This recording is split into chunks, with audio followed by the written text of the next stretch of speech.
Hello and welcome to the In the Pen podcast, a podcast about relievers, part of the Pitcher List Podcast Network. My name is Jake Crumpler, and as always, I'm joined by Pitcher List's bullpen expert, Rick Graham. Rick, how's it going? We are in the final month of the season. There's like 2.5 weeks left. Yeah, busy time, as you can see. Also, there's moving. I've been moving, so I'm moving around, trying to stay on top of everything baseball related and finish out the year strong. Especially, these roto leagues that go to the end of the year. Like, it's a full season, so still a lot of work to do there. But yeah, it's exciting. We were just talking about the playoffs and how, we'll see how the wild card turns out. Cause all of a sudden there's interesting, like a month or not even a month, like a couple weeks ago, those wild card, they seemed locked up, and now the Mets are struggling and the Mariners are struggling, opening things up on both sides. Definitely makes things a little bit more exciting and interesting. You hate to have the last couple of weeks of the season just sort of be having to be played out just because they need to be played. Because it's always really weird too, especially in the last week of the season when you get down to the past couple of days and then all of the postseason spots are locked up and you're just like, Right. Why are we even playing these last games other than to like get stats? I mean, it's fun for fantasy. I love the last games, but then you have teams sitting all their players too, and it gets really sort of pointless. Start streaming like random pitchers against a team is just not going to play anyone. Yeah, right. I know. Yeah. Right. Yeah. So hopefully we don't have that. I mean, I feel like it's been a couple of years since we've had a final day of the season where actually meaningful baseball is happening. Sometimes it's like, oh, the seeding in the playoffs hasn't been determined yet, but we got to figure that out on the last day of the season. But I think last year it was like last day of the season, there was just nothing to play for. I think so. Last year, I think by the weekend they were pretty much, everything was kind of, who was playing in the postseason was determined, but it's like, little seeding things. But hopefully, it's since the Giants are surging since Kyle Freeland decided to take on Rafael Devers and the whole Giants team, and it'll be fun to see because that's such a roller coaster of a season for them. They started off so hot, and then they traded for Devers and got really cold, and now they're peaking at the right time. And I mean, there's an interesting pitching staff there. I don't know. The bullpen, though, it's like they kind of got rid of their whole bullpen. What if they make the playoffs and, Ryan Walker's been struggling. We'll talk about that, I guess. I mean, it's not only did they get rid of their whole bullpen, but then they lost their all-star reliever, Randy Rodriguez. Yeah. So, it's kind of, in a way, it's not like the Tigers from last year, but, it's like one of those, you sell at the deadline, but you still compete to make the postseason, which I guess we've seen is possible the last 2 years. Yeah, well, fingers crossed. As a Giants fan, I'm hoping to see that, though. A little bit torn. I'm not a Mets fan, but I was talking before that we started recording that I'd feel really bad for the Mets and Mets fans if they missed out on the playoffs. I mean, that team is definitely very talented, and they've called up some really interesting prospects and spent so much money in the offseason. I mean, ESPN even ranked their prospect system as the best in baseball in their midseason update. But for them to miss the playoffs in like a dramatic collapse like this would just be miserable is the word that I've been using. They seem to always Mets gonna Met. It's very Met-like. I know. I think they'll hang on, but they're making things interesting at least. Yeah. Well, thanks to the Mets for that. Well, we've got a lot to talk about today, lots of injuries and transactions to discuss, as well as the 3 up, 3 down section where we discuss the closers rising and falling on Rick's closer ranks. And then our main topic in concert with our previous episode where we discussed National League closing storylines, we'll be discussing the American League closing storylines as we go through the pressing questions for each team in the junior circuit. So let's start things off with our news and notes from the past week. We started off with the injuries, and we sort of called this one. I mean, it was not super hard to sleuth this one out, but we had an unnamed Brewers reliever scheduled to land on the injured list. We determined that it was going to be Nick Mears, and that's exactly who it was, as Mears was placed on the 15-day IL with back tightness. Seems like he's already working his way back, as Mears played catch from 105 feet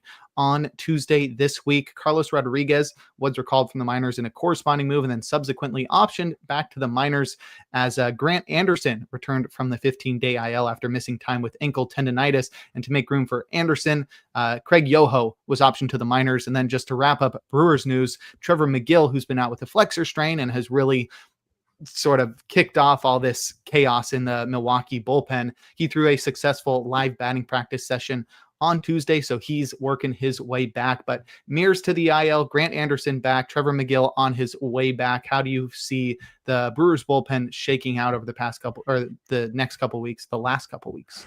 Yeah, I mean, it sounds like Mears, the fact that he's already throwing back tightness, probably something minor, just trying to give him a bit of a break down the stretch. So I think he'll be back probably in the minimum 15 days. Yeah, Anderson's it's a good, it's a big time return for them. I know he's not one of their high leverage guys, but he's been pitching really well all year for them, in whatever role he's been given. So I don't know. Carlos Rodriguez, not really sure what he's going to, or he already got optioned. Craig Yoho got optioned. Mm-hmm. So yeah, I think, with McGill coming back Tuesday, I believe it is, the 16th, I think is what they said. Okay. So if McGill's back when they say he is, Tuesday, Uribe will at least slide down into the 8th inning role, but I do wonder if they give him like a bit of a maintenance. I don't know. It's kind of late in the year, but like we talked about Uribe last week and how he's already surpassed his, the amount of innings he's thrown at any year since he turned pro in 2018. He's like 20, I think it's 20 innings over his max per year.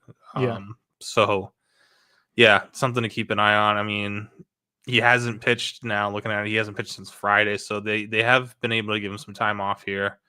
But yeah, I think, they're looking at in the playoffs and probably down the stretch to go with McGill in the 9th, Uribe in the 8th. And then Jared Koenig's been pitching really well. I mean, he deserves the 7th inning, where you can use Ashby in kind of a longer role. You can bring him in the 4th, 5th. You can bring him in early. You can get multiple innings out of him. So yeah, even they've had a couple injuries here, but even still, I feel like it's a solid bullpen going into the postseason with Uribe, McGill, Ashby, and Koenig.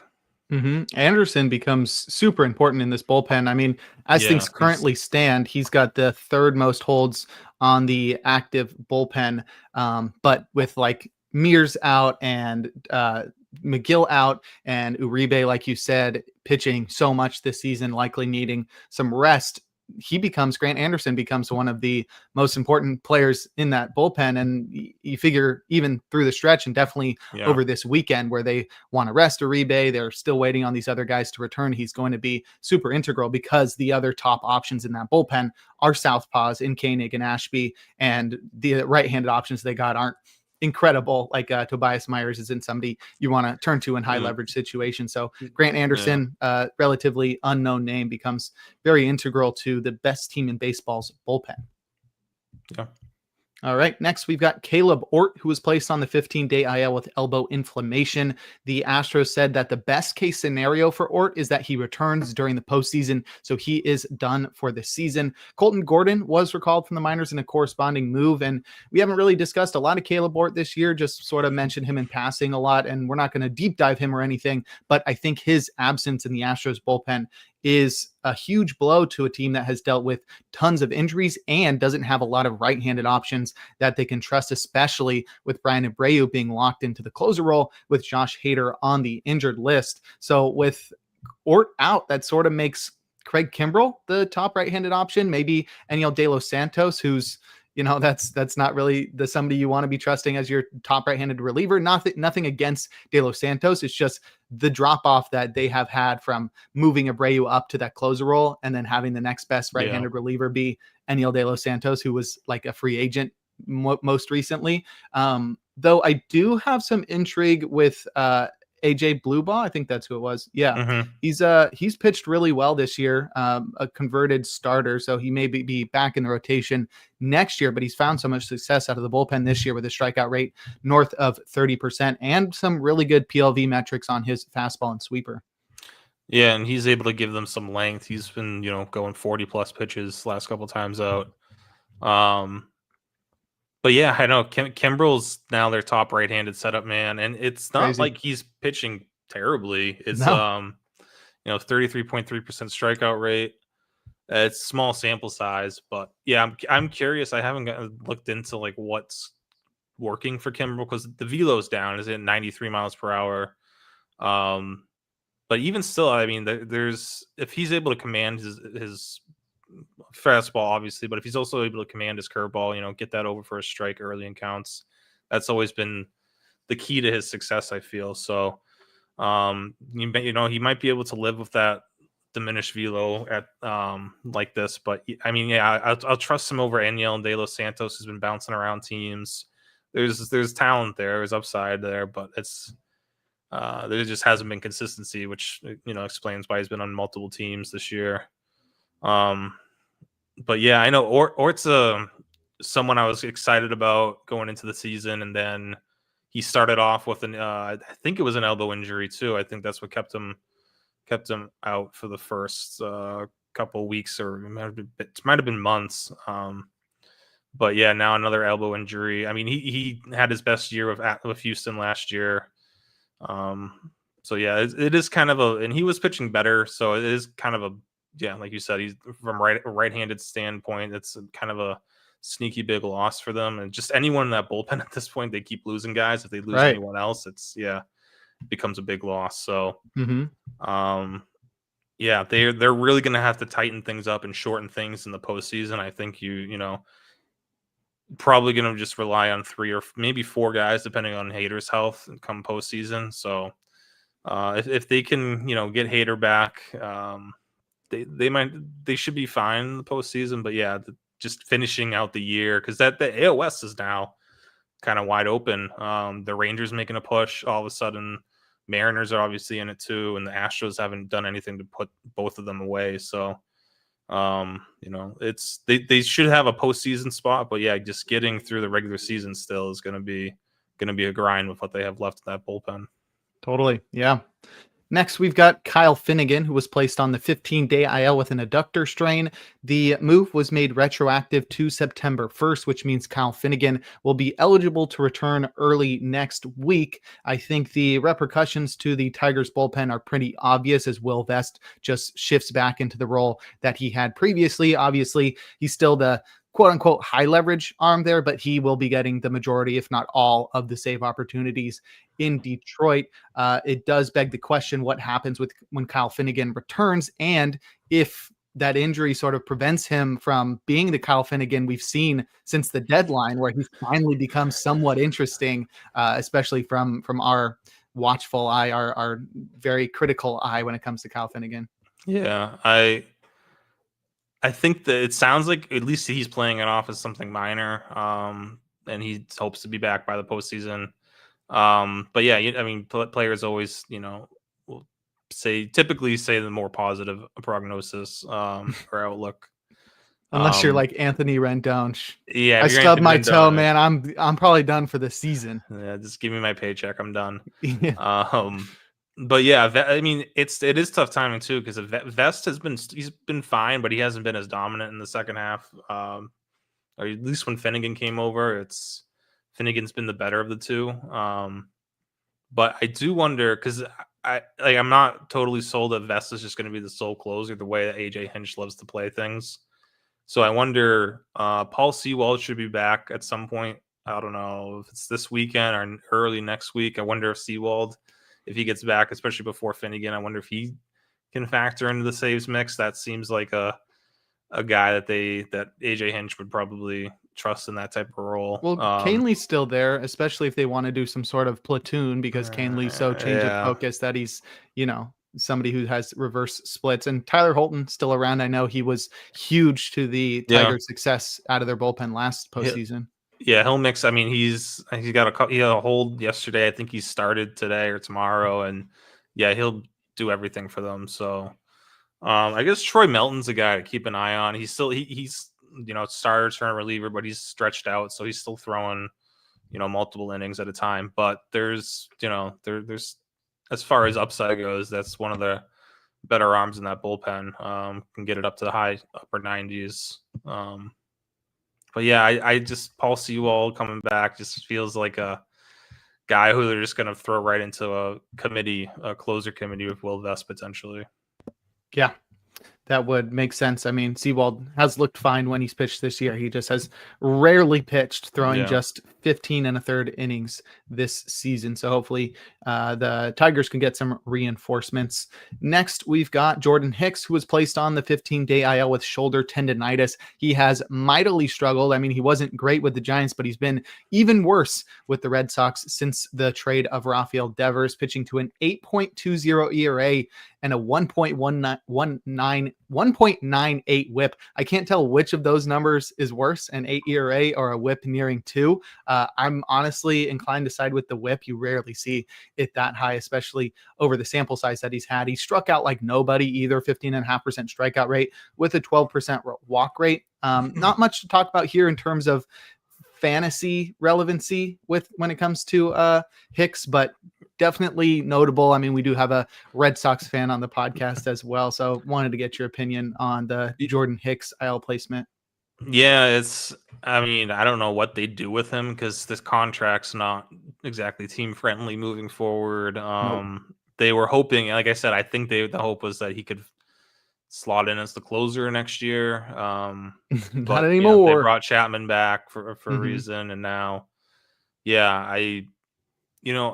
Hicks has always shown. Obviously, the stuff's like crazy. 100+ mile per hour sinker. But he's only really had like 1 year, I think, total of like it was like a half season too. And it was like that first half, or second half, and before he was a free agent, and that was like the only time I really saw him actually missing bats at a high level and like showing, okay, the stuff's now turning into results. So yeah, and they're not going to turn him back into a starter. So I don't know. I mean, they're going to have to eat that contract or try it to just hopefully get usage out of him as a long reliever next year. I don't know, but I'm not too. I mean, again, the stuff's crazy, and the Red Sox organization is one that can, turn things around. But yeah, I'm not holding too much hope for him being a factor next year. All right, that's Jordan Hicks. Next, we've got Ryan Zeferjhan, who was placed on the 15-day IL with knee tendonitis. Chase Silseth was, gosh, tongue twister, was recalled from the minors in a corresponding move for the Angels. Zeferjhan has had a roller coaster campaign. We discussed him a couple weeks ago with how good of a second half he was having, but now he is out of the picture in the Angels bullpen, which hopefully gives more opportunities to Robert Stevenson in high leverage situations. He still has no holds in 9 appearances this year, but it probably likely means that more so Luis Garcia gets more holds moving forward. Yeah, because the Angels are just, we got to get Luis Garcia and Kenley Jansen as many looks as possible. Who cares about, who cares about the future? No. But yeah, Reid Detmers also on the IL. So yeah, when did that happen? Did that already happen? That happened a couple weeks ago. Today. Oh, wow. He left yesterday's game with an elbow injury. Because I did not see that earlier when I was moving through these. That must have happened it might have happened like an hour ago. Oh, dang, that's crazy. Okay. Yeah. Damn. Huge blow to the Angels bullpen. Yeah, those two guys, that's if Detmers sticks in the bullpen, that's your future. Right. What does Detmers have? Forearm injury. Yeah, it's not great. Oh man, yeah, that is not good. Elbow inflammation. Okay, well, unfortunate. Angels bullpen was looking fun, and now it sort of sucks. Yeah, I mean, at least we got Robert Stevenson back, but he's not even the same guy he used to be, so that's kind of sad. So yeah, looking forward to next year. Hopefully Detmers' injury isn't like a Tommy John situation. But yeah, like we have Stevenson as a shell of himself that we're hoping can just stay healthy, I guess, at this point. But yeah, it's even still like Jose Fermin, Chase Silseth. I feel like those guys should at least get some looks at high leverage, like instead of I guess Luis Garcia can get you a hold in the 8th inning. I know you're always trying to win. You play to win the game, but still, it would be nice to see some of these young guys get a chance in some more important situations. Because that's, I mean, Luis Garcia is not going to be on this roster next year, probably. No. Kenley Jansen's probably not, but yeah, we'll see. Yeah. All right. Our last injury goes to Daniel Pelencia, who was placed on the 15-day IL with a shoulder strain. He allowed 5 runs in his last appearance before being placed on the IL, so definitely seemed significant, and it's sort of in line with his decline in performance in the second half and throughout the season. I mean, we've talked extensively about him throwing harder this year, having an increased workload in more stressful situations as the closer. But with Pelencia out, Ethan Roberts was recalled from the minors and subsequently optioned back to the minors. But that does open the door for a new closer. I talked on the First Pitch podcast suggesting that it would be Brad Keller, with Andrew Kittredge likely factoring in as well. But the first save opportunity went to Kittredge, and he may be the favored option moving forward, despite Keller sort of pitching better than Kittredge this year. But, Kittredge has been really excellent too, especially since landing in Chicago. So I don't have any qualms with either of those guys. Yeah, Kittredge. I mean, it's a tough decision because Kittredge has been great too since he got to Chicago. But yeah, Keller has just been unreal since the All-Star break. So I thought he would get the chance, especially given his usage. I do think there's still probably is a chance that this turns into a committee because the day before, right? That's why I thought it was going to be Keller. Yeah, Kittredge pitched the 8th inning, and I think Keller was going to be ready for the 9th if there was still a save situation. So, yeah, I think this might just be I don't know how they're using these guys. Both right-handed, but I mean they are a little bit different as far as their arsenals go. So. Maybe they'll play matchups with them or just mix them any given day. I don't know. We'll see. But I do think if someone does emerge here between Kittredge and Keller, it probably leads into the postseason as well. Even if Palencia is healthy, I don't know. Maybe I'm wrong, but Palencia was definitely fatigued and just wore down at the end. And there's obviously a bright future for him, but I don't know how much they want to push him this year, even though they're going to be, looking to make moves in the postseason. I still think like between Kittredge and Keller, you have a good base there. As long as Keller, right? But then, who backs them up as right-handed options? Because they got Thielbar, Pomeranz, and Rogers, and then Porter Hodge, and then a bunch of relievers that I don't really, or starters turned relievers that I don't really trust as high leverage arm. So Hodge just sort of got to pick up some slack if this bullpen's going to want to have a chance in the postseason. He's been better the last week or so. Super small sample size. I don't know if that's gonna continue or what, but he's trending the right way, Porter Hodge, and I think he's can be one of those guys. And if Palencia is healthy, I think he's still in that mix. I just don't know if he's going to be the 9th inning guy when he returns because. Just a lot of stress on that shoulder this year already. So yeah. All right. Well, now we'll discuss some transactions, but first we'll take a quick break here on In the Pen. And we're back. Jake Crumpler here with Rick Graham on In the Pen discussing relief pitchers. We're heading into our transactions after discussing injuries.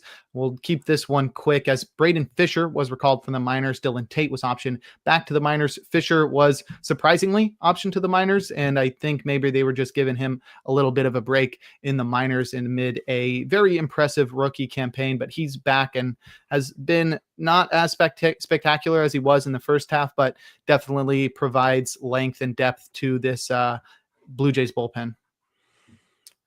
Yeah, I mean, over Dylan Tate, it feels like that's a pretty easy call.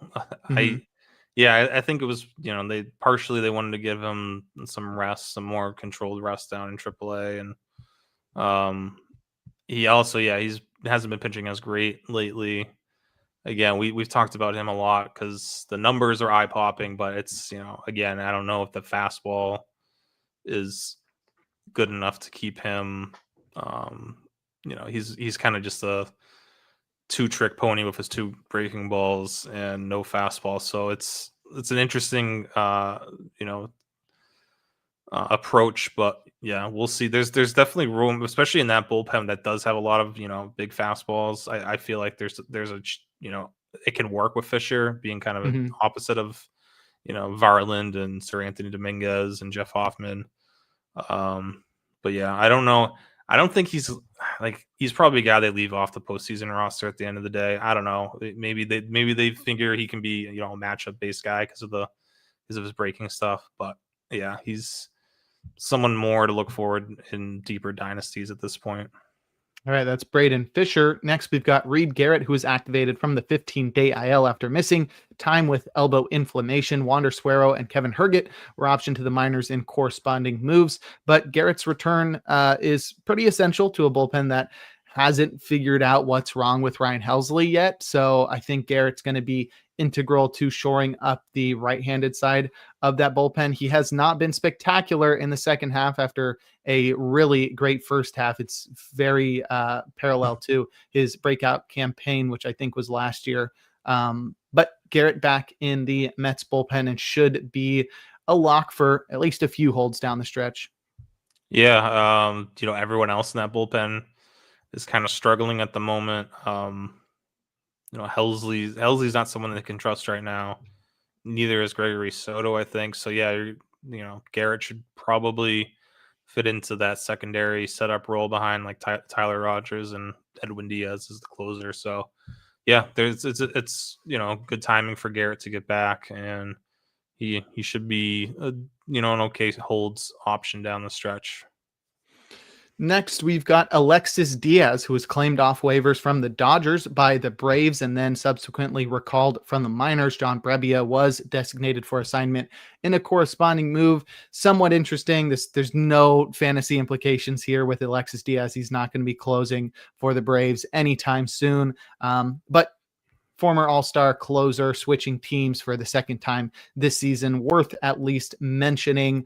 Do you think there's a possibility Diaz becomes a high leverage option next year for the Braves, or have you completely written him off your radar? Yeah, they might be able to figure something out with him. I feel like the Braves are they're just adding everyone who's hitting waivers. It's like that. It's like the guy. I don't know. I have a guy in one of my fantasy leagues that's, if it was anyone who was an all-star at any point, if he just if just by name recognition, if they hit waivers, it's a deeper league. If they hit waivers, he'll scoop them up no matter how bad they are. I just feel like that's what the Braves have been doing. It's any somewhat name recognizable dude to hit waivers, they're just yeah, let's take a chance. But yeah, it's kind of, that bullpen's already pretty deep for next year. And I would imagine they're going to bring back Raisel Iglesias. So yeah, I'm not really sure. The thing with Diaz is he still has options. So they can keep him in the minors for next year. He's still, he was an all-star not that long ago. So maybe there's something to fix here. But yeah, if the Dodgers gave up on him, and I know the Dodgers have a ton of depth, and 40-man was kind of tight for them, but yeah, we'll see what happens. We'll see if anything's interesting in spring training with him next year. But for this year, obviously, it's not something you want to chase. Speaking of the Dodgers, Alex Vesia was activated from the 15-day IL after missing a couple weeks with an oblique strain. Ben Kasparius surprisingly optioned to the minors, but I expect him to be part of the postseason roster. They're just probably going to give him the last couple weeks off after a very strenuous campaign for him. But Alex Vesia returns, and the Dodgers bullpen is starting to get close to full strength, having returned Kirby Yates and Michael Kopech from the IL a couple weeks ago. They got Tanner Scott back last week, Blake Trinan a few weeks before that. So now with Alex Vesia back there, that bullpen is really just missing Brock Stewart. I don't expect Evan Phillips to be back this year. But Dodgers bullpen is getting close to full strength, and Vesia is super integral to that bullpen and will take some of the pressure off of Tanner Scott for sure as a fellow Southpaw. Yeah. I mean, he's been their best reliever this year when healthy. So yeah, it does help alleviate some of the pressure on Scott, and because they've, without Vesia, they'll put Scott in the 7th, 8th inning just to get the tough lefties out. Mm-hmm. Now Vesia gives them another option. Although Jack Dreyer's been pitching really well for them too, Right. and he got a save this past week, but I do think he should get more. He's only at 10 holds on the year. I feel like there should be more holds for him. But yeah, between Scott, I think Scott will be fine. We'll talk about him a little bit later, but I think Scott will ultimately be fine. But even still, Vesia being that bridge to him is a huge help for everyone in that bullpen. And yeah, we're just Brock Stewart away really from this being the healthiest. I think potentially the healthiest Dodger bullpen we'll see, at least going into the postseason. I don't think Phillips won't be back. Grove, Gratterall won't be back. So yeah, well, hopefully Stewart can return. Well, not hopefully for you, but hopefully for Dodger fans, Stewart returns. Yeah, they timed it up really well. Yeah, that's what they do. They know what they're doing. Yeah, unfortunately. Next, Mason Montgomery was optioned to the minors by the Rays. He allowed 5 runs in his last outing. He was optioned alongside Joe Rock, and Eric Orrs and Joey Gerber were called from the minors in corresponding moves. Second time Mason Montgomery has been optioned to the minors by the Rays this season. I checked his stats since the last time he was optioned, and he did not pitch well, particularly 5+ ERA. However, the xFIP was still solid. So I think the ability is still there for Mason Montgomery. All the skills are still intact. And I think next season is probably going to be his opportunity to break out, and it's definitely going to be more successful. But I think sort of a lost season for the Mason Montgomery stands like ourselves. Yeah, I think I'm thinking next year he's going to be super off the radar. But I don't know. I still have a lot of nothing this year. I know it's been a bad year. It's been a down year for him, but nothing's like completely written him off for me. The stuff's still incredible. It's elite stuff from the left side. Command just needs to be better. It's plain and simple. So it's like he was just like throwing his fastball over the middle of the plate, thinking it's good enough, and or just missing completely. It was just tighten up the command a little bit. He'll be fine, and yeah, hopefully. I'm guessing he'll still be a bullpen. I know he's got some starter experience, but I'm guessing he'll still be part of the bullpen options for them next year. Yeah, that would be crazy if they try to put him back in the rotation, but hey, the Rays have done crazier. Yeah. Lastly, we've got Graham Ashcraft, who was activated from the 15-day IL after missing a few weeks with a forearm strain. Lyon Richardson and Yoseferi Zulueta were optioned to the minors in corresponding moves, but that gets the Reds bullpen back to full strength. Ashcraft is going to be the second setup man to closer Emilio Pagan, who has been ceding some opportunities to Tony Santillan, but Pagan's sort of been used a lot recently too, so it sort of lines up with back-to-back day usage as well. But Ashcraft should be in line for plenty of holds, and I like the Reds bullpen. I wonder if it'll be strong enough to push them through the finish line here and maybe surpass the Giants and the Mets. Yeah, I know. Look at all these starter turn relievers in this Reds bullpen, and I love that too because they were failing as starters. Guys like Ashcraft and Phillips, Santillan too. It was true. So yeah, no, Phillips has been kind of underrated for them, but yeah, Ashcraft coming back. Huge timing because Pagan and Santillan have been pitching a lot lately, so I'm sure Ashcraft's going to be thrown right into the fire this weekend. He was pitching a lot better, post All-Star break before hitting the IL out of the bullpen. He's another guy for next year. I think will be higher than people expect because he's still kind of figuring things out in the bullpen. But yeah, I think he'll play a big factor for them, down the stretch. Now that they're also 2 games out, and they're fighting for the playoffs spots right now. So yeah, all those former, even Nick Martinez too in that bullpen. You know, all these Brent Suter, all these former starters just making up this bullpen, making it work. They are. All right. Well, that will wrap up our injuries and transactions from the past week. Quite a few of them only took us 35 minutes to do that. So now we'll jump into our 3 up, 3 down section and discuss the closers rising and falling on Rick's weekly closer ranks. Make sure to go read those over on pitcherlist.com. Let's start with our risers, beginning with David Bednar, who continues to be the clear-cut closer in New York. And it feels like the competition continues to dwindle there as, they had so many big names there, and he's the only one that seems to be pitching well, especially in the second half.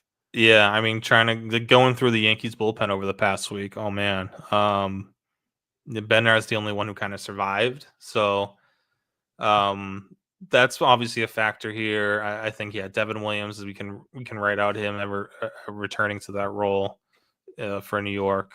But just overall for this year, it's looking back at it, like Bednar was demoted after the first weekend of the year.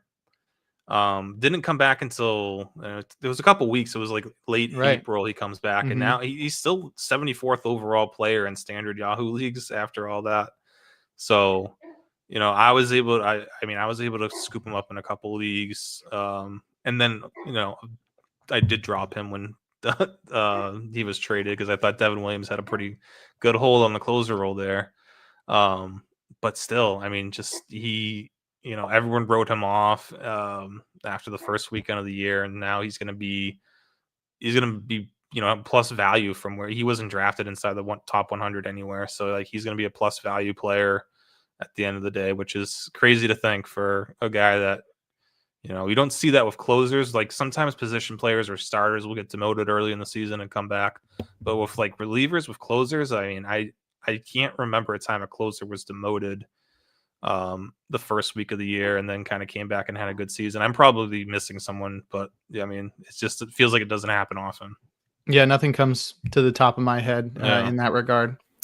Next, we've got Shawn Armstrong, who has established himself as the closer for the Rangers with a couple of saves across the past week and a really excellent second half. Shawn Armstrong, honestly, one of the most underrated relievers in baseball. I remember a couple of years ago, he had a 1.38 ERA for the Rays, and last year was pretty underwhelming as he pitched for 3 different clubs with an ERA nearing 5, but he's returned to being excellent again this year with a 2.45 ERA and 8 saves on the season. But he seems to be the clear-cut option for the Rangers, despite pitching the 8th and 9th last night.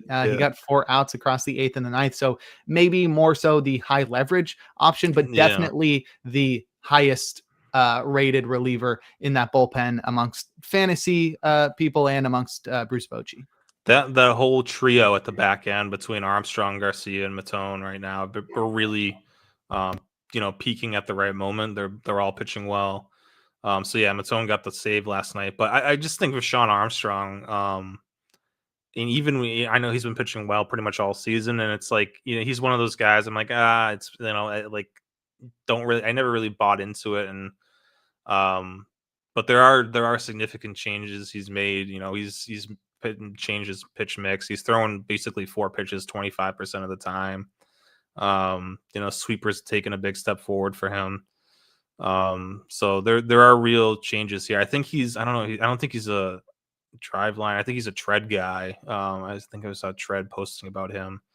He's really made some big changes this year that have worked out for him. And even at 35, it's still having a breakout season. I think he's the high leverage guy. It's just the way that they played matchups last night. Yeah, like he pitched, he still got the first out in the 9th. So I think he's the first in line for saves, and then Garcia and Matone will be behind him. But Chris Martin's kind of falling a little bit out of the picture here, but I still think if they are able to make it to the postseason, this bullpen could be sneaky good with those 4, especially the way that those top 3 are pitching right now. Right. Our last riser is Jose Ferrar, who has been excellent for the Nationals as he's claimed the closer role here following the deadline trade of Kyle Finnegan. Ferrar has pitched to a 1.62 ERA with a strikeout minus walk rate over 20% across his last 33 and a third innings pitched. Pretty spectacular for a guy that doesn't really strike out a lot of batters. So seeing that strikeout minus walk rate over 20% is elite, and you want to see that from your relievers, and it's pretty dope from a guy who's able to get a lot of ground balls and weak contact as well. So he's pitching really well for the Nationals. Jose Ferrar is. Yeah, I'm wondering, he didn't really move up my ranks, but just someone who probably just deserves some appreciation because he's been, since they traded Kyle Finnegan, he's been awesome. And even before that, like dating back to those 33.1 innings, those go back to like June.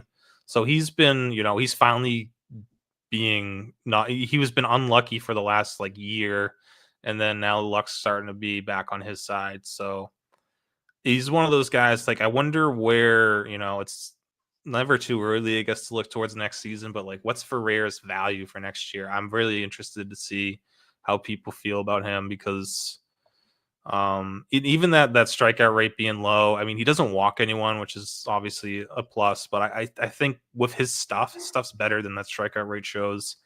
It's a manual Class A light to me. It's not Class A to a T, but there's some Class A-ish type, the ratios and the ability to induce weak contact and limit walks, I feel like is kind of in that Class A territory. So I don't know. Is he going to be overrated or underrated next year? I feel like the way he's pitching now might, push him towards overrated territory, but we'll see. I really have no idea what the value will be on him. We haven't really had any early drafts for next year yet. It's still September. Mm-hmm. He's been a lot better than Class A in the second half. Oh yeah, I mean, well, for a couple of reasons, but yeah, I do, just the overall. I think he gets slept on also because he's pitching in Washington, and even Kyle Finnegan, who we were never big on, but like he did put up big save numbers, and no one really took him too seriously. So yeah, I feel like Ferrar, unless he has like a huge, if he rattles off 8 saves the rest of the way, keeps dominating, I feel like he'll still be he could be under the radar, and someone we're looking at the target in the middle of drafts next year. Yeah, stay tuned next spring. All right. As those guys rise up the list, others need to fall to accommodate them. We'll start with Tanner Scott, who has not been dominant, to say the least, since returning from the injured list. He is getting the majority of save opportunities for the Dodgers, but he's blowing saves and taking losses left and right. His most recent outing was solid, but not the best season for Tanner Scott in his first year with the Dodgers. 4.47 ERA, 25% strikeout rate. Definitely a step back from his time over the past couple years with the Orioles, Marlins, and Padres. Tanner Scott, though, fallen down the rankings. Yeah, and it's it's not that I still think he's their best option to close out games, and I know that the Dodgers fans are going to think I'm crazy, and like there's a lot of Tanner Scott hate going on, but I given the current state of their bullpen, and Treinen hasn't exactly been reliable. Kirby Yates obviously hasn't been reliable. Kopech doesn't really look like the guy we saw last year. So Vesia struggled in the closer role before landing on the IL. I don't know if that's the right role for him either. He's an elite setup guy. I don't know if you'd want to mess with that. So I do think Scott still the best option for the Dodgers. So he falls down a little bit this week, but he's not out of the picture. And nor should he be, because unless Blake Treinen can rattle, if he can figure things out here, I don't really see an alternative. Blowing that game the other night, Yamamoto's no hitter. That was like, oh, I don't have any faith in Blake Treinen after that. That was crazy. That's what it was. Yeah, and then was that Friday night, and then Saturday. I mean, he had Friday and Saturday night back to back were just like not a good stretch for him. No. But Friday night was that. Saturday night was him Saturday night was him coming in to try to clean up Treinen's mess. So I mean, it's not, this isn't really the Dodgers. This is going to be the weakness for the Dodgers in the postseason. And I'm trying to think of what because I'm guessing a starter will end up in the bullpen. I just don't know who it will be and what the role will be necessarily. But yeah, they still need. Maybe they can get Roki Sasaki in the bullpen throwing 100. I don't know if that's a good idea. I mean, I know. I mean, Ohtani makes sense, but it also doesn't make sense because they can't do the whole like DH reliever thing, because the rule that they made for Ohtani being removed from the ball game and remaining in the lineup was specifically for starters. So I don't know how that will work out. I am fine with the Dodgers not figuring that out, but I'm sure they will. Yeah, I mean, it would be fun to see Ohtani closing out games. Yeah, like I mean, we saw it in the World Baseball. WBC. Yeah. Obviously, that would be cool, but yeah, I don't know. We'll see what happens. But for now, I think Scott's still the best guy there. But yeah, he's not a top 10 option at the moment. No. His stuff's still the same, so I think he'll be fine. I think he's just working on the command. Just hasn't been great since he came off the IL, but I think he'll be all right. Our next faller is Ryan Walker, who did get a save on, what was that, Tuesday, but earlier this week he really struggled to shut down a potential save, taking a loss and a blown save. He hasn't been exceptional this season, but as the closer in San Francisco with really no competition, I mean, Joel Peguero has been pretty dope since getting called out. He's exciting. I don't think he's gonna be the Giants closer, but Ryan Walker is not the elite Ryan Walker. I think we discussed this last week, where he's not the guy who's gonna have a 30+% strikeout rate like he's proven over the past couple of years, but he does have the closer role in San Francisco. Yeah, and then you're right. There's really there's no competition here to kind of worry about Walker losing his job. But yeah, Saturday was rough, and then even Tuesday, the first two base runners got on base. He made it very interesting. Was able to pitch out of it, but yeah, just and there's some blue pits and some bad luck there. But for a guy like him, he really needs to limit walks, because he's not getting a ton of strikeouts. So you get a blue pit and a walk like he had Tuesday night, and then you're all of a sudden you're in trouble right away. So I like him as, like, again, I've been saying this since like March, but it's like I really like him as a reliever, as a setup guy. I don't love him as a closer. But yeah, he's probably gonna have the role the rest of the year, probably into next year. Although again, Buster Posey's he loves to be aggressive, it looks like, so maybe they make a big splash to help their bullpen out. But for now, it looks like Walker is the closer for the foreseeable future still.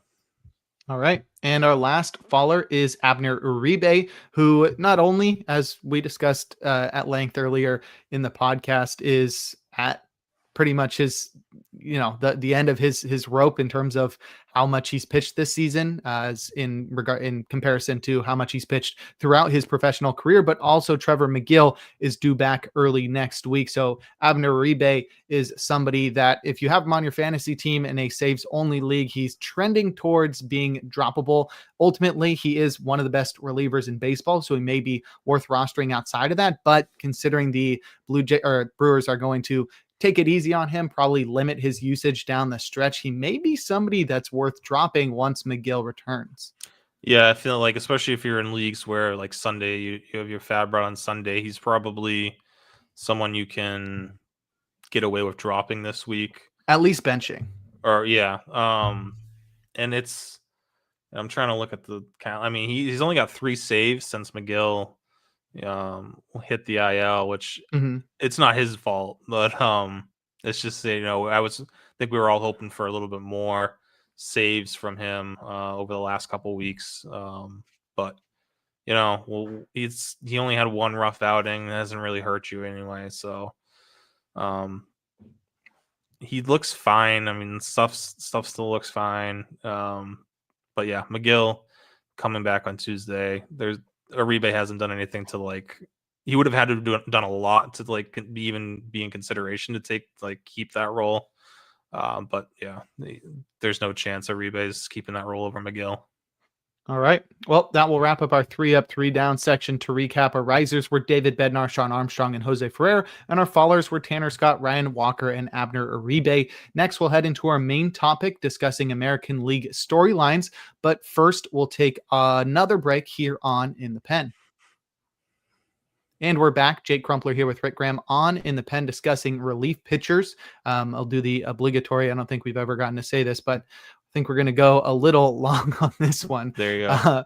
We'll head into the American League storylines and discuss some pressing questions surrounding every American League bullpen. We'll start in the American League East, beginning with the Orioles. And I think, not a lot of fantasy relevant questions here. Obviously, Keegan Akin seems to be getting the majority of save opportunities for the Orioles since Felix Bautista got injured. But I think the real questions for this season and heading into next season are, does someone emerge as a closer option for 2026 before the Orioles inevitably search for a closer replacement this offseason due to Felix Bautista's injury? Because the Orioles are a team with a lot of talent. I expect them to attempt to have a big offseason so they can be competitive next year after this year's step back and lost season, but they don't really have a clear-cut guy that could be the closer. But maybe somebody establishes themselves. Maybe it's Keegan Akin, maybe it's Yanier Cano, maybe it's somebody else that quietly has a really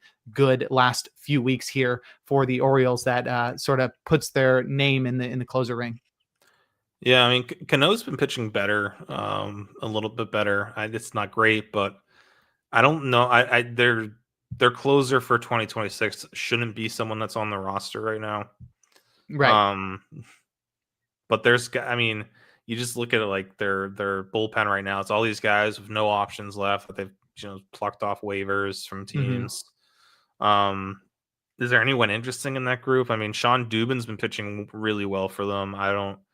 Again, not a closer, but maybe a potential, setup guy for them next year. Worst case scenario.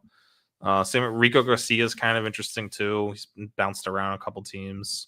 And Akin and Cano will be back. So, there's 4 guys there that might be the start of a bullpen, but then they have to add at least 1, probably 2 guys in the off season if they want to. If this bullpen wants to be really competitive. I don't know. They're going to spend, what type of money are they going to spend? It's probably going to be, I can just feel them, 1 year, $8 million, $10 million deal for whoever, some veteran, stopgap guy. Which, I know. I don't know. This Orioles team needs to figure some things out. It feels like it's all on the pitching, but. Yeah, I mean, if they get Rogers, obviously having the breakout's huge. If they have a healthy Bradish, Grayson Rodriguez, Tyler Wells has been pitching well. Povich. Yeah, I mean, there's some interesting guys here in their rotation. It's just I don't think, and they don't really have the luxury because they need those guys for the rotation. I don't know who can come from the rotation into the bullpen to help them. So. Maybe Povich, that could be an interesting. I don't know. But yeah, they need to go add 1 significant reliever this offseason. But I feel like they're gonna be like, Felix will be back in 27. Let's just add veteran reliever for 1 year. Kenley Jansen. Yeah. Oh, that would be so funny and bad. Oh man. But yeah, that could be the answer that they go with. All right, next we've got the Red Sox. Aroldis Chapman has been having an incredible season, though his scoreless streak just ended last night via the A's. However, he's still been super exceptional this year. I don't think there's really any question surrounding his performance. He has not historically been exceptional in the playoffs, but I don't think the Red Sox are going to remove him from the closer role preemptively. So the real question for the Red Sox is, how do they get the ball to their fireball throwing lefty? Yeah, I think I know they went out and got Steven Matz. Matz has been fine. And the price for relievers was crazy at the deadline like it has been recently. But yeah, they really kind of dropped the ball. I think they needed 1 more. I mean, there was a ton of relievers that went. I feel like they just needed 1 of those guys to kind of bridge the gap, because right now it's Whitlock and Justin Wilson who are kind of the only guys I trust behind Chapman. Slayton has not looked great since he returned, so I'm not expecting too much from Justin Slayton or Greg Weiser at this point. So yeah, they're down to Chapman, Whitlock, and Wilson, and Matt. And again, Matz has been fine, but he's more of a secondary pit. Like he's your second lefty behind Wilson to get to. I know Chapman's a lefty, but he's their closer. So yeah, I just I wish they got one more right-handed complementary potential setup guy, to kind of bridge the gap there. I feel like that could be an issue, but this they do have some of these young starters are emerging. So maybe that's been really fun. Connolly early the other night, that was incredible. I mean, they do have a really good pitching development program right now. Mm-hmm. Even like Kyle Harrison pitched pretty well out of the bullpen, mm-hmm. but a lot of these guys are lefties. Like Toll lefty, early lefty, Harrison left-handed. Mm-hmm. So I don't know what righty potentially goes to the bullpen. I don't if Dustin May is available by the end of the right. Yeah, like maybe he's a guy who can help out in the bullpen. But yeah, that's something that's gonna hurt. That could maybe I think they were thinking Jordan Hicks was that guy, but obviously that turned out not to be true. So yeah. Yeah.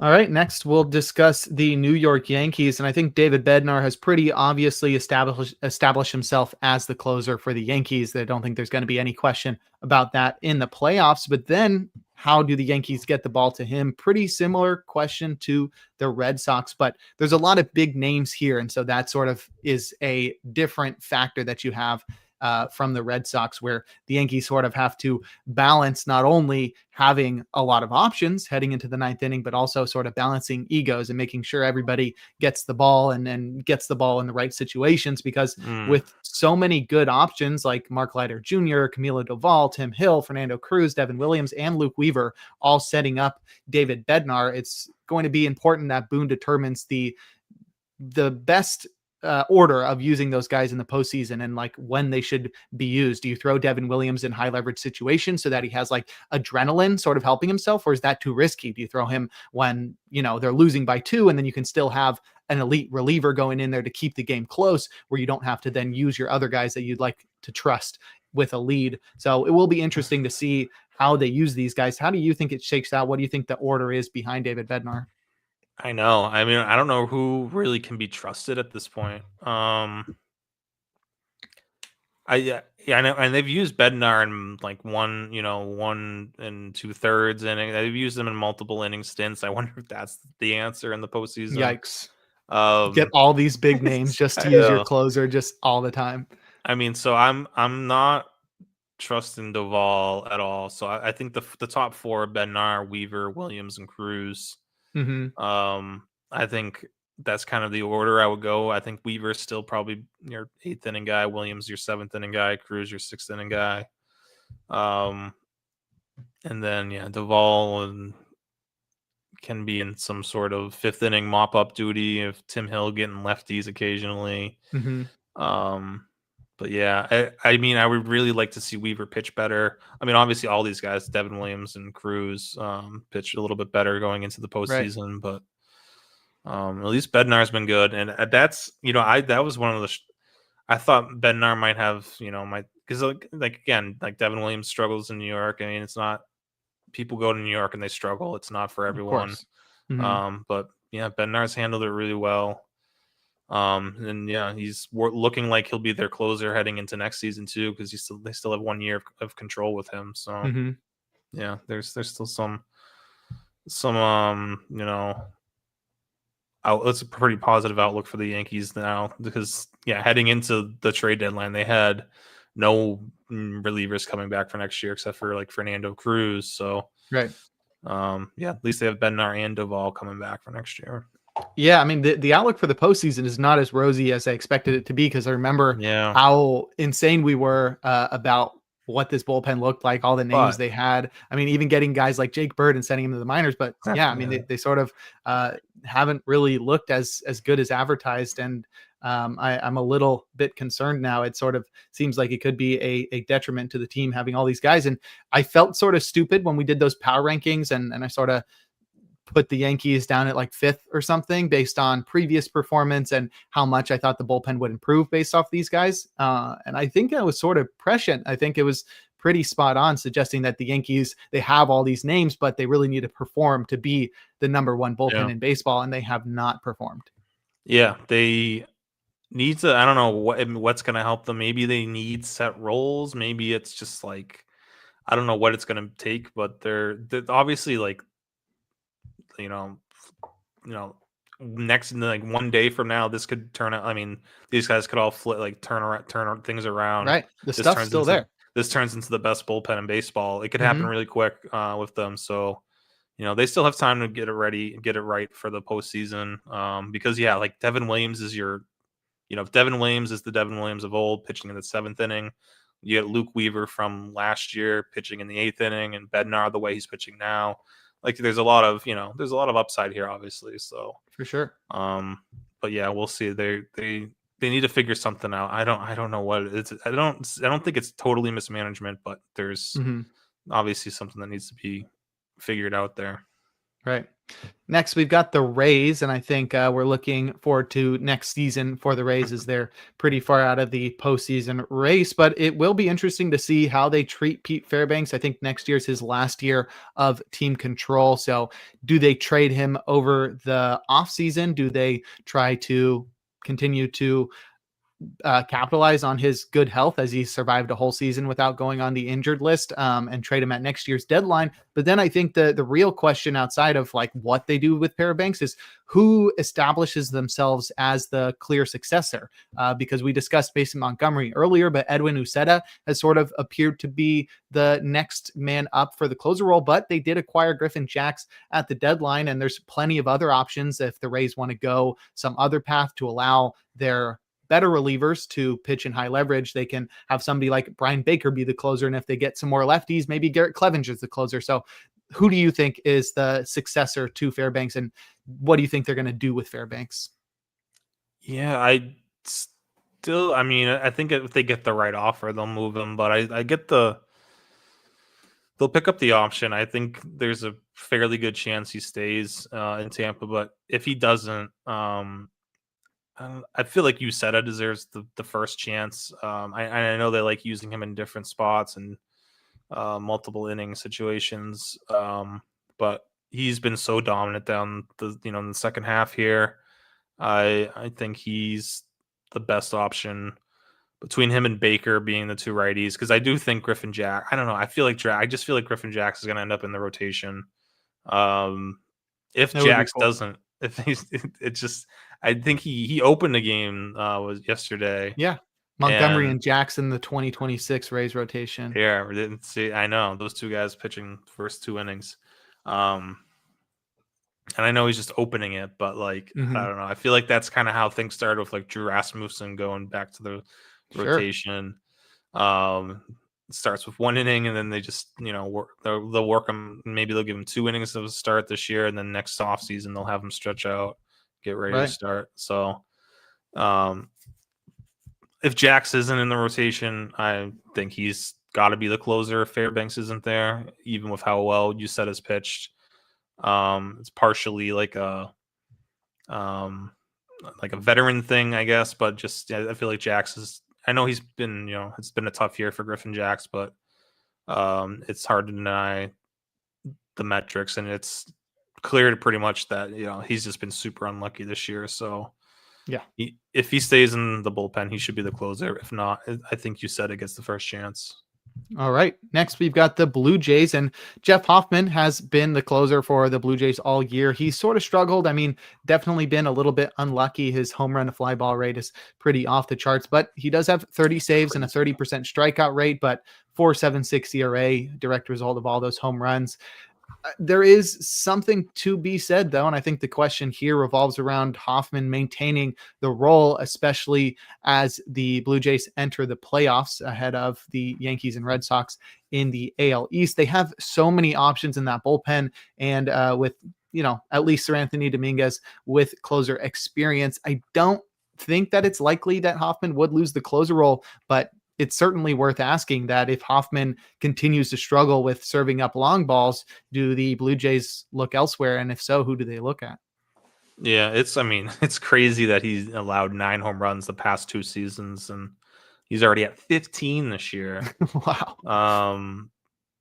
It's partially, I guess. I That don't was even know. 9 the past 2 seasons combined? Yeah, he allowed 6 in 2024 and 3 in 2023. That's crazy. 5 in 2022, and that was so still the past 3 seasons he's allowed less home runs than this season alone. That's wild. So I think we can chalk that up to being a bit of an anomaly. And the good news for Hoffman is that the competition hasn't really like stiff there for him.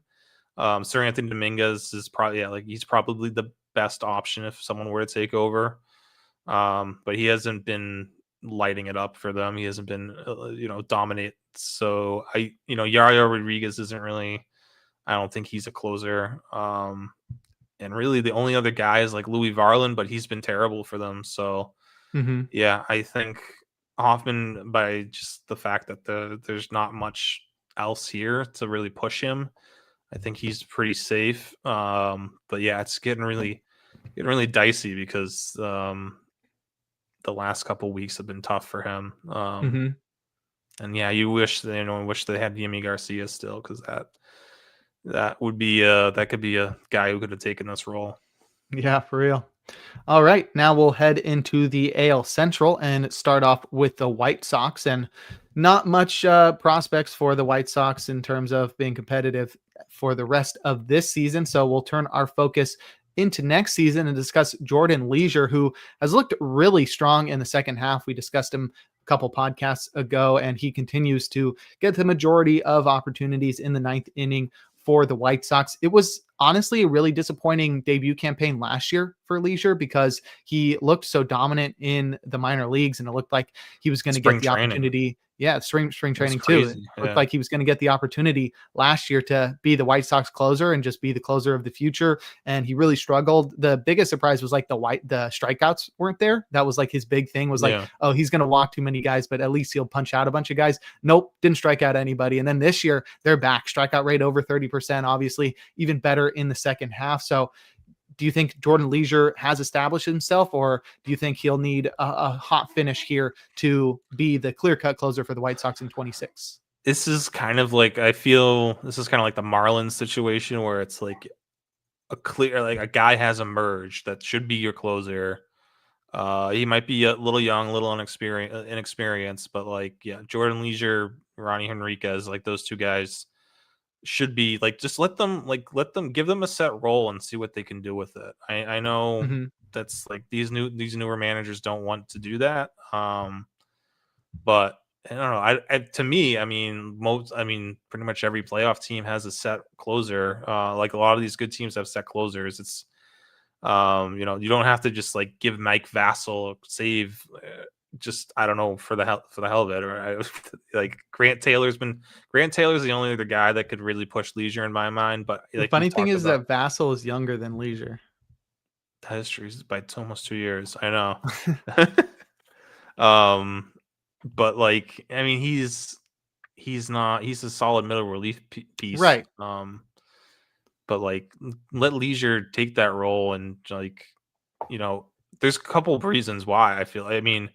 It helps not just with your team currently, but if you're a team like the White Sox, who's probably going to be trading people, they're not exactly a big market team for whatever reason.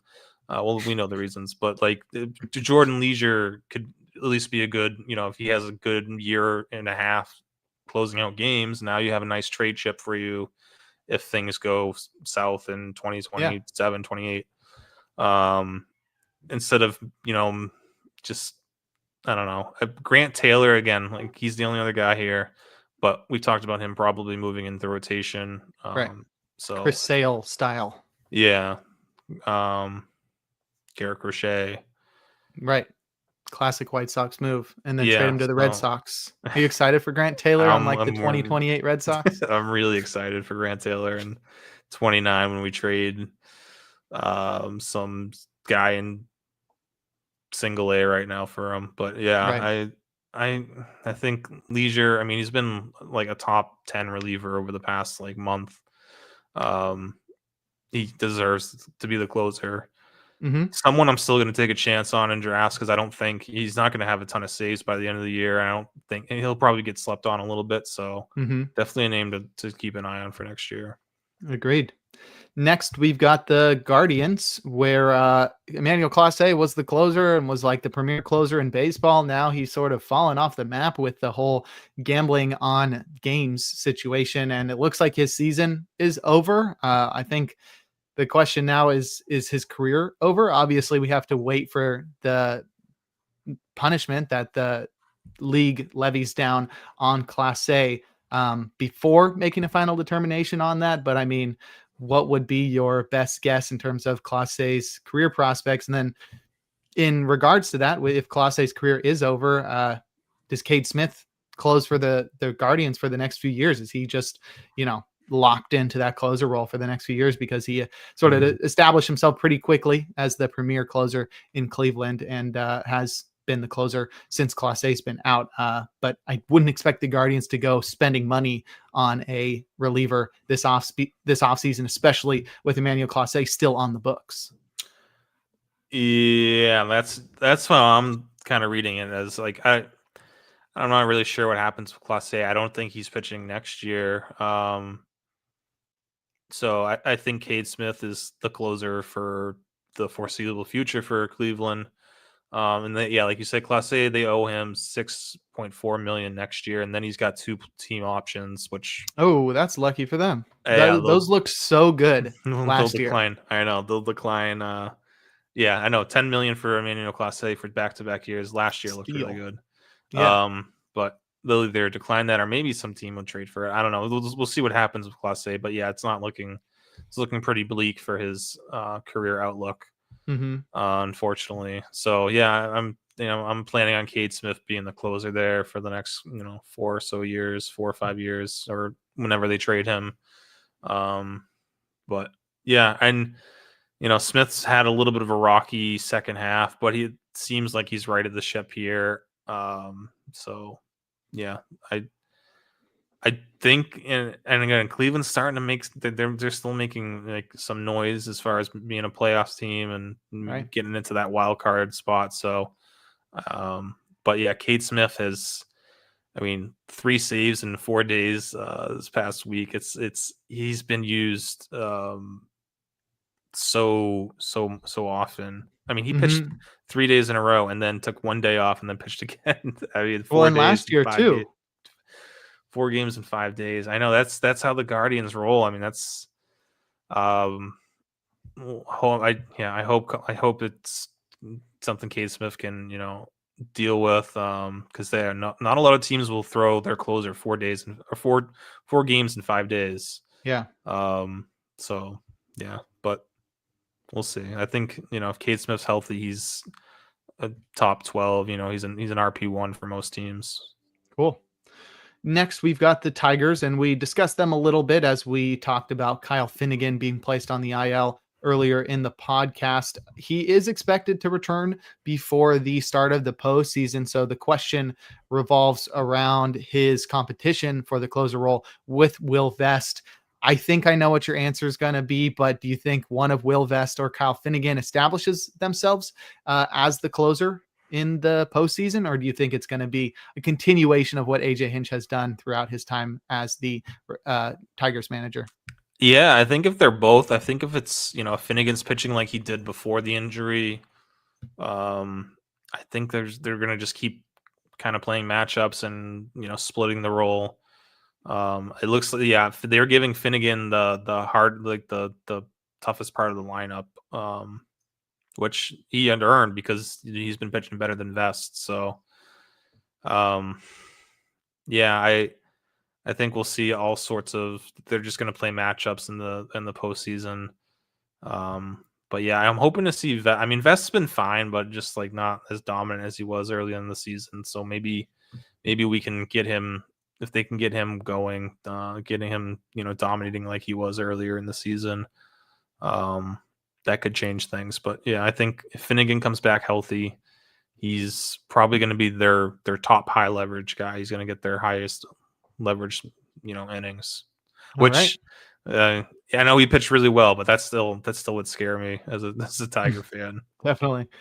Yeah, scare me too if he pitches well, and just everything we've ever said about him just looks stupid. Yeah. He puts on a different uniform. We're like, that doesn't look like the guy. Different guy. I don't know, different guy. Okay. Next, we've got the Royals, where Carlos Estevez is surprisingly leading baseball in saves with 39. He is being trailed by Robert Suarez with 36 and Andres Munoz with 34. The only other two guys with 30 are Jeff Hoffman and Trevor McGill. Pretty surprising, and it's looking likely so. But do you think Carlos Estevez finishes the season as the MLB leader in saves? Yeah, it seems like it. I mean, that's a pretty good lead. Right. This late in the season. 39 saves. Yeah, I mean, it's not the prettiest of metrics, but hey, he's made it work. And who's to argue with the 39 saves and a 2.45 ERA? So yeah, sure, he'll be very overdrafted next year. Maybe I'm just getting this wrong with Carlos Estevez. Maybe he's really the next Alex Colomé. But I mean, which even means Colomé, it's not going to last for long. Exactly. Colomé had like 2.5 good seasons, and then the wheels fell off. So maybe the same will happen with Estevez. But yeah, but that's such a good situation in Kansas City. The Tigers, I mean, there's a lot of easy lineups there to face and solid ballpark, really good defense behind you. So that's why his strikeout rate being, terrible doesn't really factor in. But I don't know. Eventually there's going to be bad luck with those balls in play. It's just, it's just bound to happen. Right. Wrapping up the AL Central, we have the Twins, and it's really I don't know what to talk about here, because where do the Twins go from here? They traded basically every prospective closer for them for next year. Not only Yohan Duran and Griffin Jacks, but also guys like Louis Varland. So nobody really there. I mean, they do have Justin Topa, who's been the closer here in the second half. He is going to be 35 next year. So not really a spring chicken there when it comes to future closers. And then Cole Sands is probably the next best option. He'll be 29 next year. So nobody here that really screams future closer.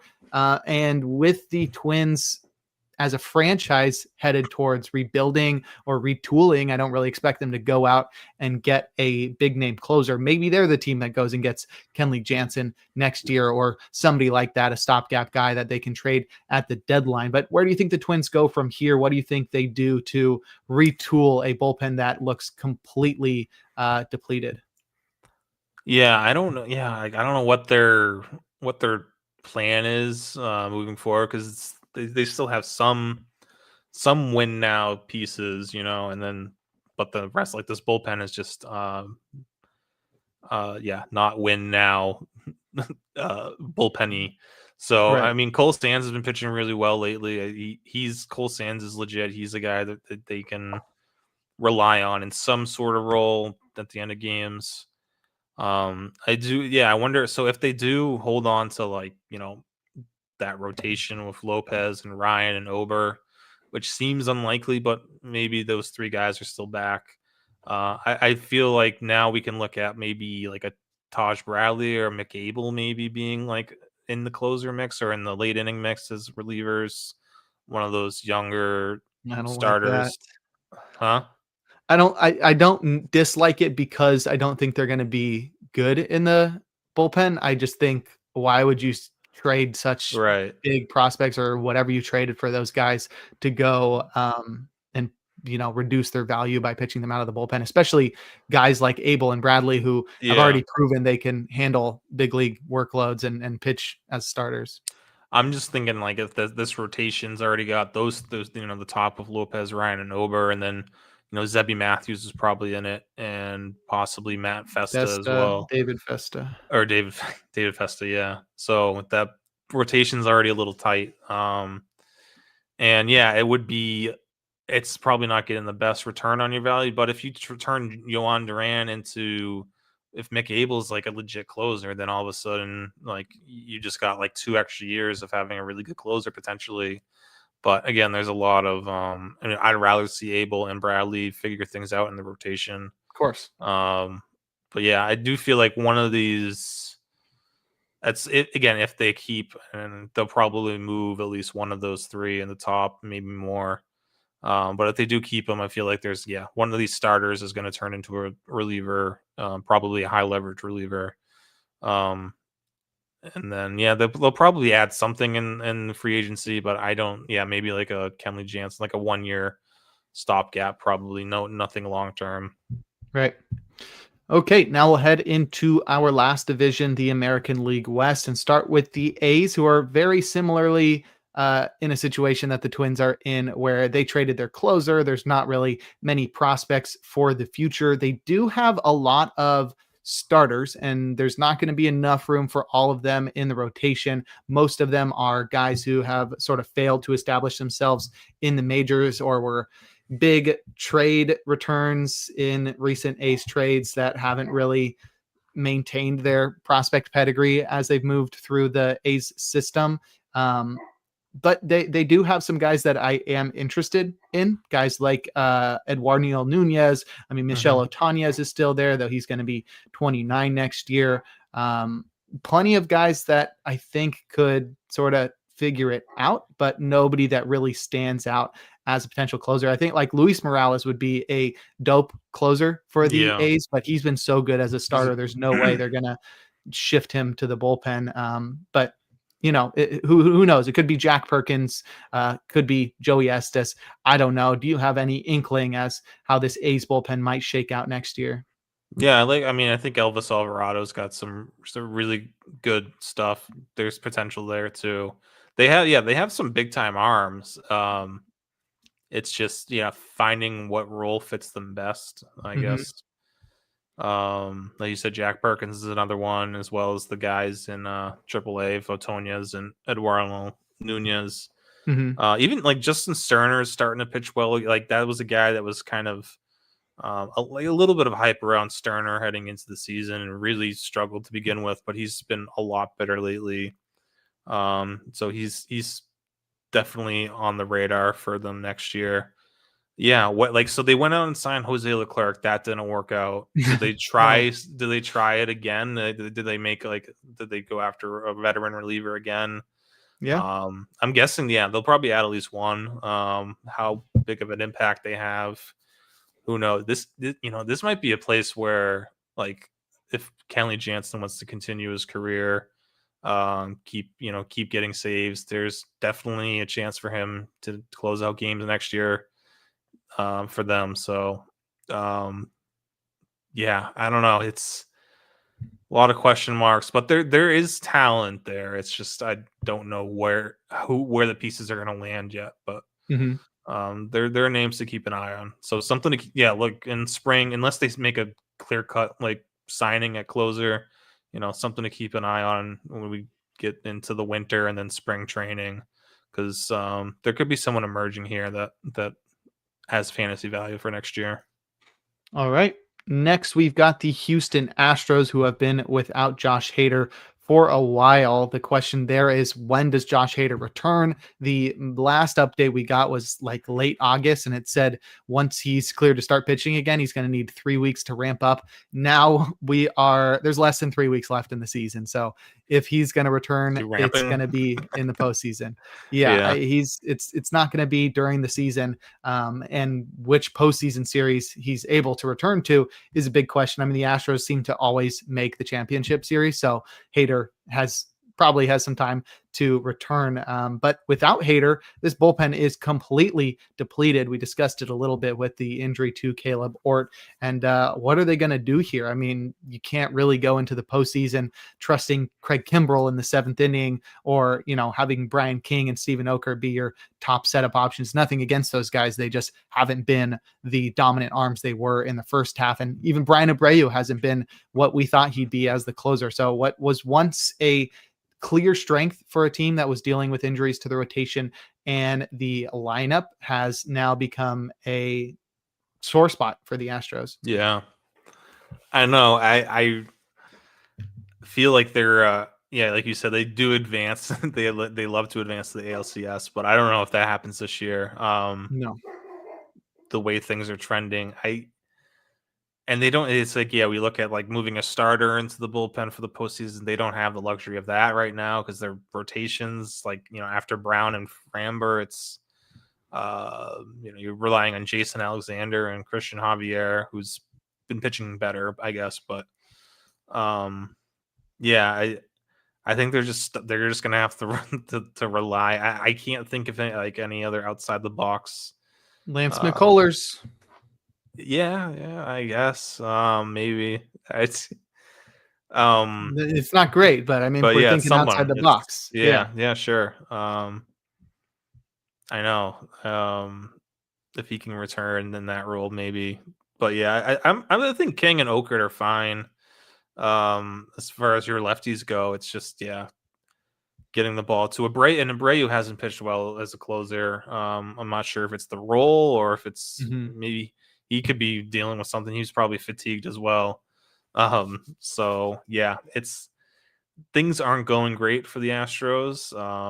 But they should still be able to limp into the postseason, and then hopefully, if you can squeak out a win in round one, then get Hader back, maybe that's probably best case for them. All right. Next, we've got the Angels, and we've mentioned his name multiple times on this podcast already, and that's Kenley Jansen. And the question surrounding him is, can he surpass Lee Smith's 478 career saves to move into third place on the all-time saves leaderboard before the end of the season? Jansen needs just 4 saves to tie Smith and 5 to surpass him. It's going to be pretty tough, but with 2.5 weeks left, it's certainly possible. Yeah. I mean, 2 saves a week. He's got it locked in. Week. Yeah. Right. So he can definitely still do it. He's pitched very well this season, not as well in the second half. There is no competition anymore with Zeferjhan and Detmers out. And I think Jansen would probably kill somebody if they didn't give him every save opportunity down the stretch. So what do you think the chances are? Put a percentage on Jansen surpassing Lee Smith before the end of the season. I want to look at their schedule now. 4 to tie it. I feel like that's like 60%. Like there's a good chance. I feel like he can get 4 by the end of the year. And that's, I was looking at that's crazy because there's no one, at least who's been around for a year plus. There's no active reliever who's going to come near him as far as save totals go. If you look at the Edwin Diaz has, I guess, a chance. He's at 250. It was Class A, and now it was Class exactly. It was Class A, but that's gone. So now it's Diaz is at 250, but he's going to be 31 next year. So you're looking at he would have to get 30 plus saves over the next 6. Whatever the math is, it's going to be really hard for Diaz to get to that mark. Same with Josh Hader. They're kind of in the same boat. I feel like Diaz would have a better chance than Hader. But yeah, and then after that, it's really there's not a lot of guys that I could see. So yeah, it's a crazy. Well, I mean, with the way that Chapman's career is going, if he continues to pitch super well, and he's very far off. It's not a close thing. It's he's gonna have to pitch until he's 45 and continue to be a closer. But with the way that he's been pitching and not losing his velocity, it's a possibility. More so, it's a possibility that he does it than somebody else that's really young at this point. But yeah, we really are watching or witnessing one of the greatest closers of all time in Kenley Jansen. Yeah, I think that if he breaks Lee Smith's or he moves in the third, we're never going to see anyone get to the top 2. No, that's just never going to happen. No. I don't think it's even possible with the way modern baseball and bullpens work out now. But yeah, I think Jansen's number will be pretty safe too. So, yeah, it's crazy, and he's been bouncing around some teams the last couple of years, but yeah, he's still getting it done in the 9th inning. And that's what it takes is being a consistent 9th inning guy year in, year out. He's 38 now, and I mean, he didn't start closing out games till probably late 20s though. So I mean, yeah, it's still 24. 20. Okay, well, yeah. So so you need about 14 years of closing out games, but he's been a model of consistency. Right. It's been pretty cool to watch. Definitely.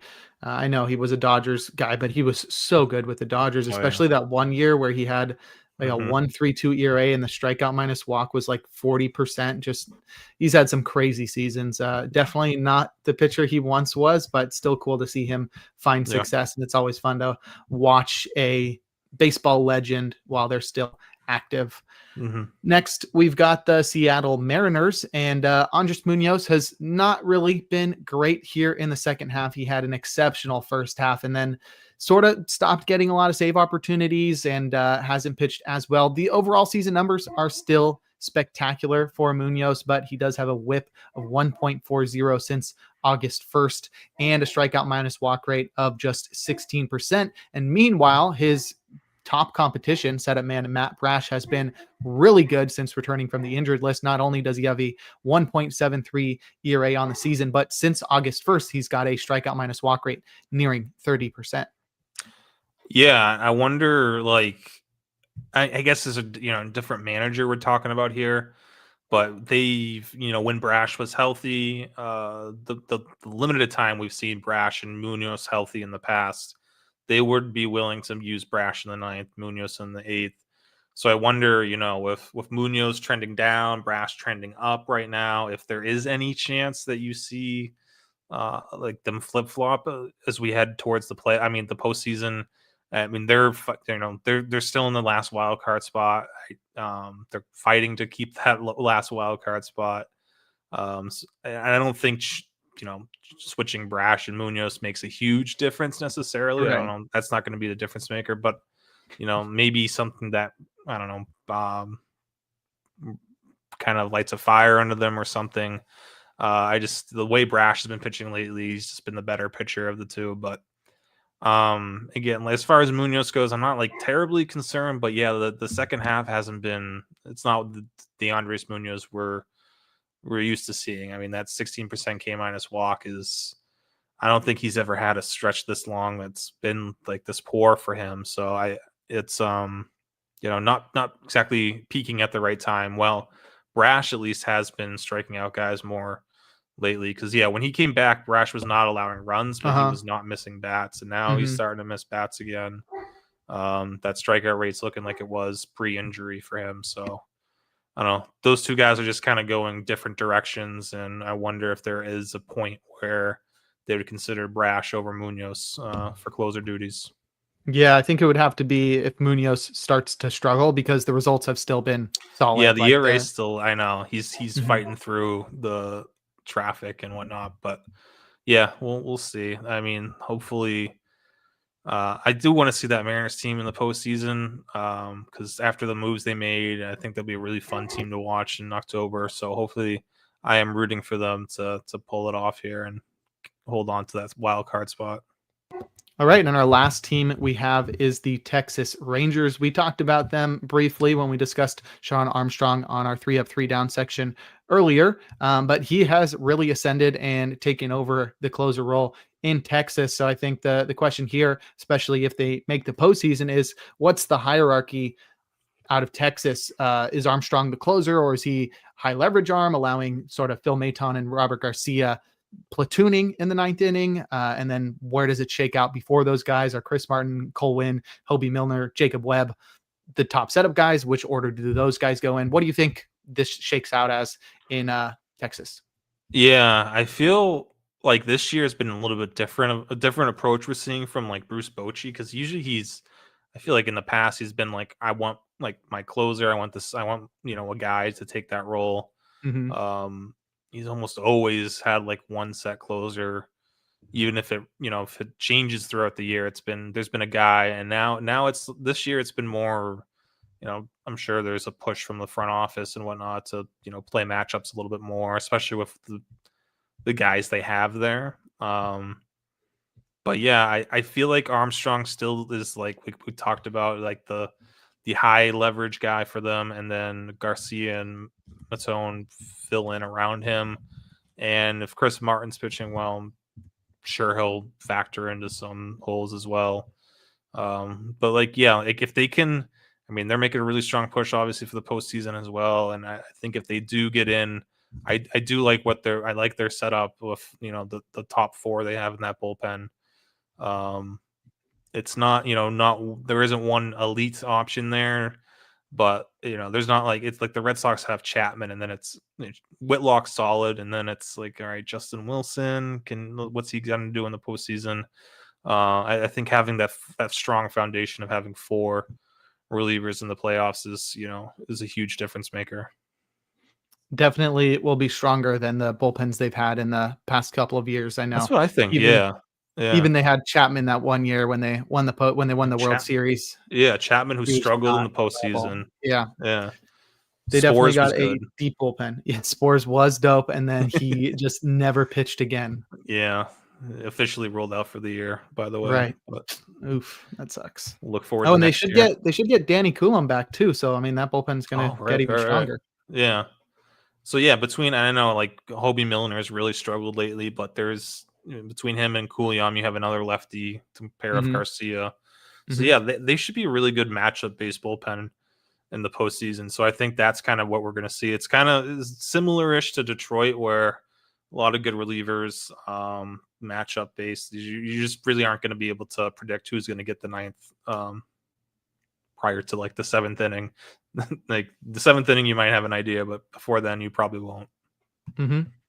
Well, that will do it for this episode of In the Pen. Rick, why don't you go ahead and plug your socials and anything else you're working on? Yeah, you can find me on socials at I am Rick Graham. And yeah, just currently working on the list each week. Saves on Tuesdays, holds on Thursdays, saves plus holds on Fridays. We have 2 more weeks to go, and then get a little bit of a break before getting down to First Pitch Arizona in early November, which we're all excited for. Yeah, if you haven't signed up for that, I don't think it's too late, and it's definitely worth it. It is a blast. And if your dreams and aspirations involve meeting the hosts of In the Pen, we will both be there. And we're a lot more fun in person than we are on a podcast. I mean, Rick is a big party. I'll just say that. Yes. Yeah. You can tell. Yeah.